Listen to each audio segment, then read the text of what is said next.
Jemaat Tuhan, mari kita berdoa sebelum kita membaca. Tuhan yang Maha Kuasa, Engkau telah memberi firman-Mu menjadi berita bagi kami dan terang bagi jalan kami. Berilah oleh Roh Kudus kalimat kami mendengar dan hati kami rindu akan firman-Mu. Berilah firman-Mu menjadi kesukaan kami, agar kami bertumbuh dalam kasih-Mu dan mengenal Engkau sebagai Tuhan dan Juru Selamat. Amin. Doa Nehemia bagi orang Israel. Riwayat Nehemia bin Hakaliah. Pada bulan Kislew tahun ke-20, ketika aku dan ada di bumi Susah, datanglah Hanani, salah seorang dari saudara-saudaraku, dengan beberapa orang dari Yehuda. Aku menanyakan mereka tentang orang-orang Yahudi yang terkumpul, yang terhindar dari penawanan dan tentang Yerusalem. Kata mereka kepadaku, orang-orang yang masih tinggal di daerah sana, yang terhindar dari penawanan, ada dalam kesukaran besar dan dalam keadaan tercela. Tembok Yerusalem telah terbongkar dan pintu-pintu gerbangnya telah terbakar. Ketika aku dengar berita ini, itulah aku menangis dan bertabur selama beberapa hari. Aku berpuasa dan berdoa kehadiran Allah semesta langit. Kataku, ya Tuhan Allah semesta langit, Allah yang Maha Besar dan dahsyat, yang berpegang pada perjanjian dan kasih setia-Nya terhadap orang yang kasih kepadanya dan tetap mengikuti perintah-perintahnya. Berilah telingamu dan bukalah matamu dan mendengarkanlah doa hambamu yang sekarang kupanjatkan kehadiran-Mu siang dan malam bagi orang Israel. Hamba-hambamu itu dengan mengaku segala dosa yang kami orang Israel telah lakukan terhadapku.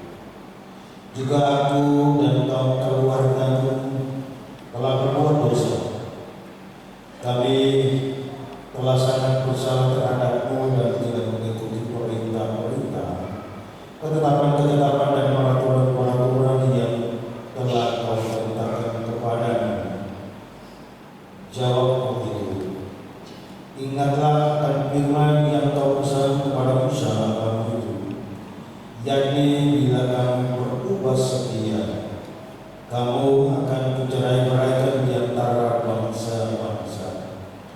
Tetapi bila kamu berbalik kepadaku dan tetap mengikuti perintah-perintahku serta melakukannya, maka sekalipun orang-orang buanganmu ada di ujung langit, akan kukumpulkan mereka kembali dan kubawa ke tempat yang telah kupilih untuk membuat namaku diam di sana. Bukankah mereka ini hamba-hambamu dan umatmu yang telah Kau lepaskan dengan kekuatan-Mu yang besar dan dengan tangan-Mu yang kuat? Ya Tuhan, berilah telinga kepada doa-Mu, kepada doa hamba-Mu ini, dan kepada doa hamba-Mu yang rela takut akan nama-Mu, dan biarlah hamba-Mu berhasil hari ini dan mendapat belas kasihan dari orang ini. Ketika itu aku ini juru minuman saja. Demikianlah firman Tuhan untuk kita semua. Berbahagialah kita ketika kita mendengar firman dan Roh senantiasa menuntut kita untuk memahami dan hidup sesuai dengan firman. Kasih Tuhan. Tahun 99 kita semua ingat bahwa Indonesia dilanda kerusuhan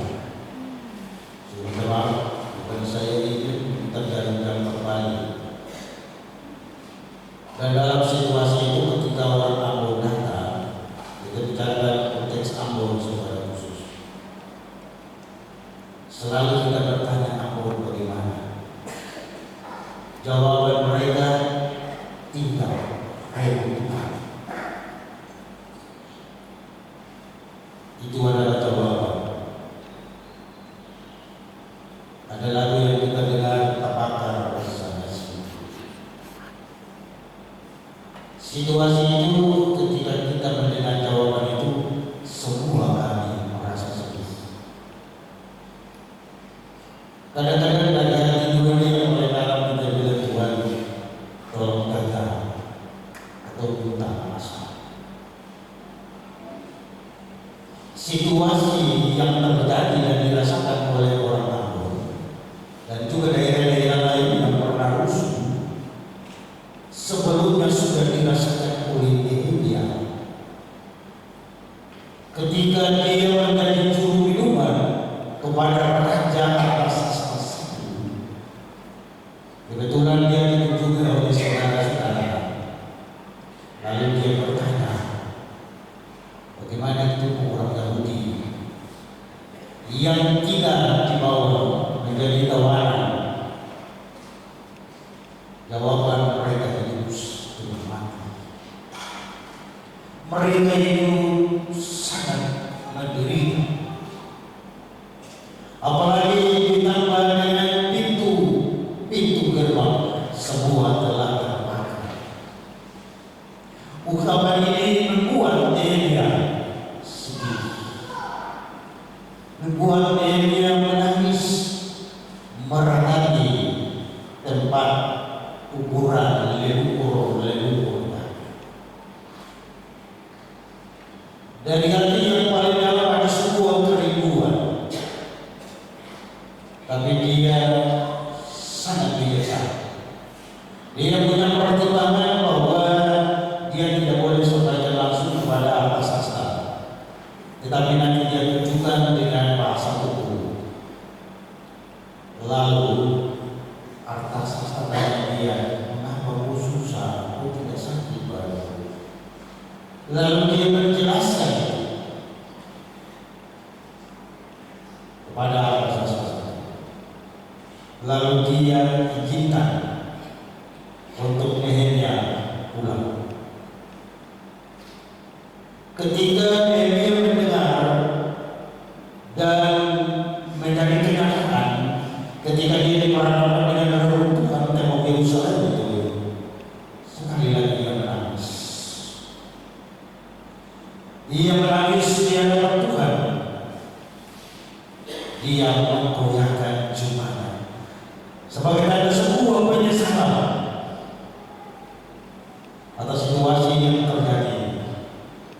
Tetapi juga ia berpuasa di hadapan Tuhan dan mencurahkan isi hatinya kepada Tuhan. Oleh karena itu, Bapak Ibu Jemaat, ketika kita baca Nehemia pasal 1 ayat 1 sampai 11, kita akan bagi dia pada 3 bagian ayat 1 sampai ayat 5, di mana Nehemia berdoa. Nehemia berdoa dalam kaitan dengan janji Allah kepada umatnya. Nehemia berdoa agar Tuhan Allah tahu akan penderitaan. Tuhan Allah tahu apa yang menjadi kerinduan mereka dalam hubungan dengan janji. Janji tadi mengandung sebuah pengertian bahwa Allah yang Maha Esa bertanya, Allah yang Maha Kuasa, Allah yang Maha Besar, Allah yang Maha Kasih, yang telah mengikat perjanjian dengan umatnya. Walaupun kadang-kadang mereka merasa malu. Nehemia yakin Tuhan tahu penderitaan umatnya dan pasti ingat akan perjanjian. Sekali lagi dia tegaskan bahwa dia yakin Allah itu setia pada janjinya, akan mendengar doa yang dinaikkan. Bagian yang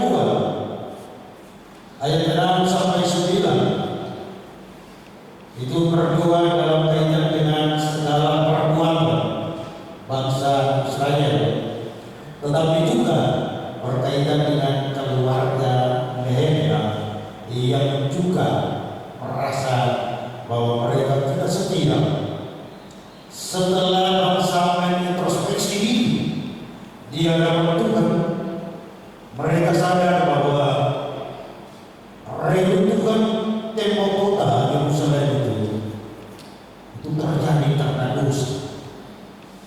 dosa bangsa Israel, tetapi juga doa dari keluarga Nehemia yang selalu mendatangkan hukuman. Karena memang kita tahu dosa identik dengan penderitaan, dan setiap orang yang melakukan dosa harus menerima setimpal dengan perbuatan. Jangan sampai kita berpikir bahwa Allah yang kita percaya, Allah yang penuh kasih, dengan demikian apa saja yang kita membuat silakan. Tidak seperti begitu. Ketika mereka berdosa, mereka telah melanggar hukum Musa, dan tidak lagi mereka menunjukkan ketaatan dan kesetiaannya kepada Tuhan. Oleh sebab itu, di dalam doanya Nehemia mengakui dosa umat dan juga dosa keluarga. Semoga ada pengampunan. Bagian yang ketiga, pasal 1 ayat 10 dan 11, berdoa untuk pemulihan. Artinya bahwa ketika Nehemia berdoa minta pengampunan terhadap dosa umat, minta pengampunan terhadap dosa keluarga, tetapi ketika pemulihan umat itu tidak terjadi, maka seperti seringkali kita dengar bahwa kalau kita mengatakan bahwa kita tidak berdosa, kita menyembunyikan kita sendiri, karena memang seringkali pagi kita memohon pengampunan, sore kita lagi melakukan hal yang sama, mendatangkan dosa. Oleh karena itu, segala pertimbangan yang begitu luar biasa dari Nehemia agar supaya ketika beliau menaikkan doa berkaitan dengan janji ikatan itu, tetapi juga doa pengampunan, maka pemulihan ini juga harus terjadi. Setelah Nehemia dengan janji Tuhan dan mohon pengampunan, ia minta kepada Allah agar segera mengadakan pemulihan bagi bangsa ini.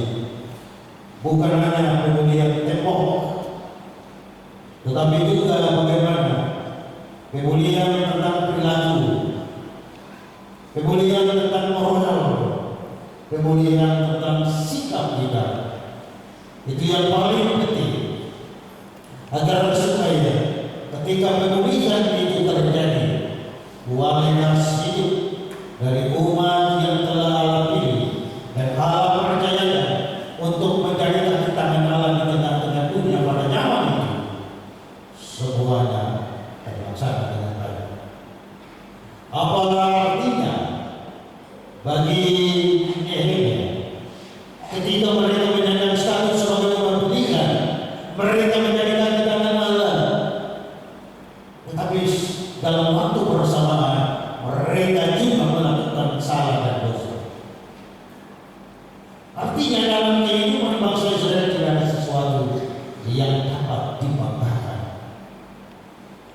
Dengan demikian, Nehemia sangat menekankan tentang pemulihan agar mereka kembali taat kepada perintah Tuhan dan setia pada janji-janjinya. Saya sangat yakin dalam perjanjian itu ada kesepakatan batas-batas kehidupan dan batas-batas yang harus dilakukan itu sudah ditetapkan.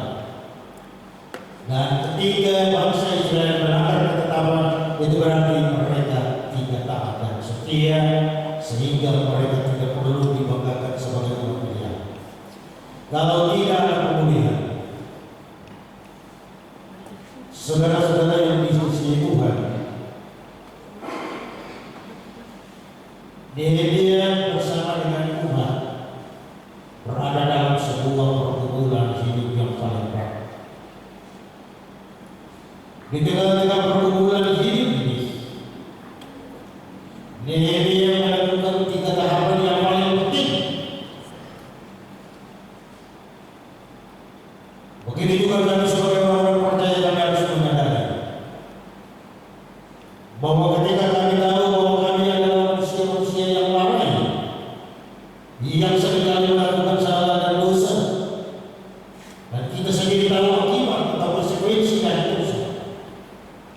maka perlu bagaimana kita harus buat tahapan-tahapan agar supaya kita bebas dari semua apa yang menjadi akibat dari yang kita lakukan.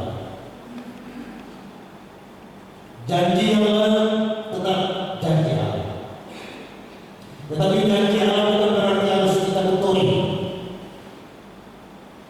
Maka dengan demikian, ketika kita berkeinginan untuk terus memelihara janji, untuk terus berdoa menanggung segala perbuatan salah, dan kita berjalan menuju sebuah pemulihan, maka kita harus lebih dekat dengan Tuhan.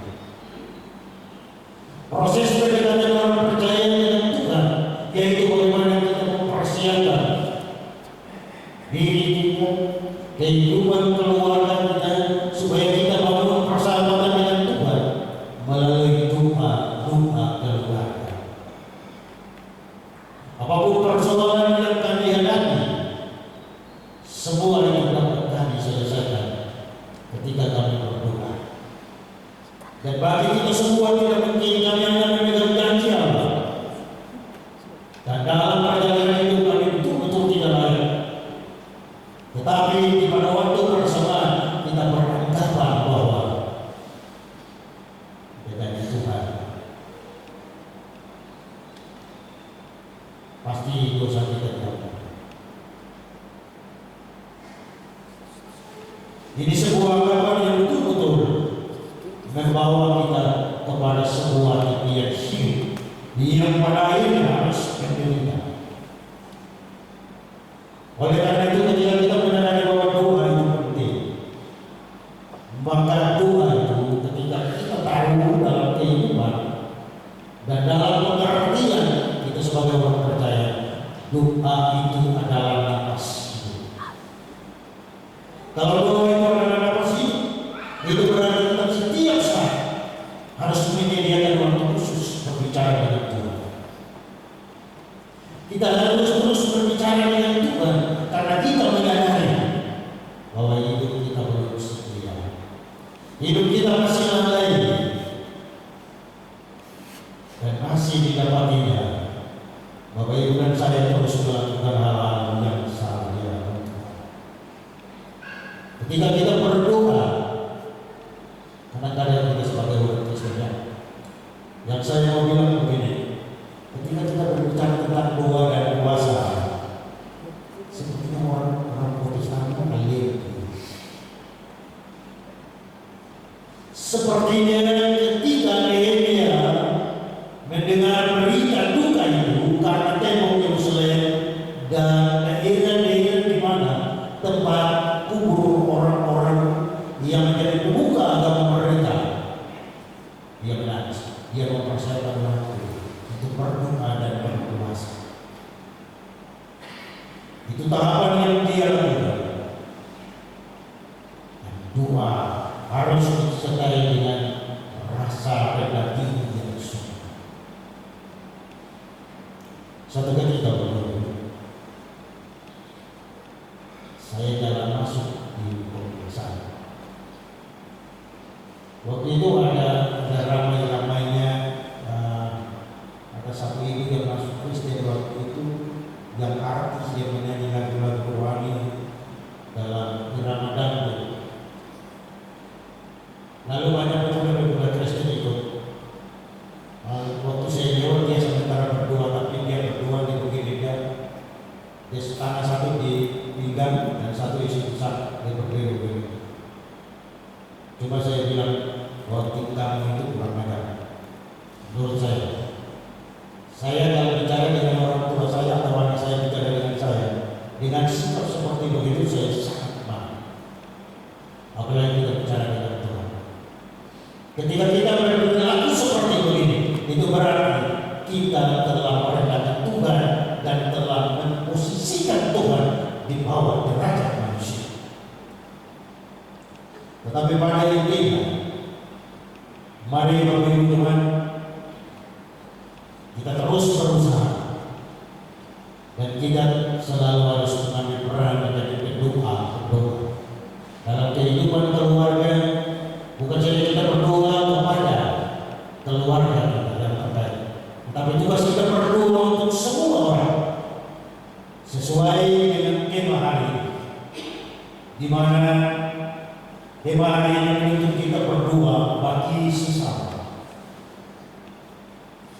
Tapi saya yakin waktu kerusuhan Ambon itu ada orang Kristen yang berdoa untuk Ambon, untuk Indonesia, dan ada juga yang tidak. Artinya bahwa pertimbangannya keluarga dan aman dari semua tenang. Tapi Tuhan melalui Nehemia mengingatkan Bapak Ibu dan saya, di saat kita berdoa untuk semua orang percaya. Karena itu menjadi tugas kita, menjadi tanggung jawab kita, supaya kita benar-benar akan memperlihatkan bahwa Kristus yang kita percaya, Dia adalah selalu mendengar doa kita, dan setiap doa yang kita naikkan berkaitan dengan pergumulan persoalan hidup yang kita alami. Tidak ada persoalan yang tidak dapat diselesaikan. Tidak ada air mata yang tidak bisa digantikan dengan sukacita. Semua dapat diselesaikan oleh Tuhan. Yang penting kita tahu apa yang harus kita sampaikan dalam doa kepada Tuhan. Sebab kadang-kadang Bapak Ibu, kalau kita orang Kristen berdoa, maaf bagi para tua dan semas, saya kadang-kadang kalau datang di jemaat saya bilang, ibu berdoa atau apa berdoa ini saja. Dan itu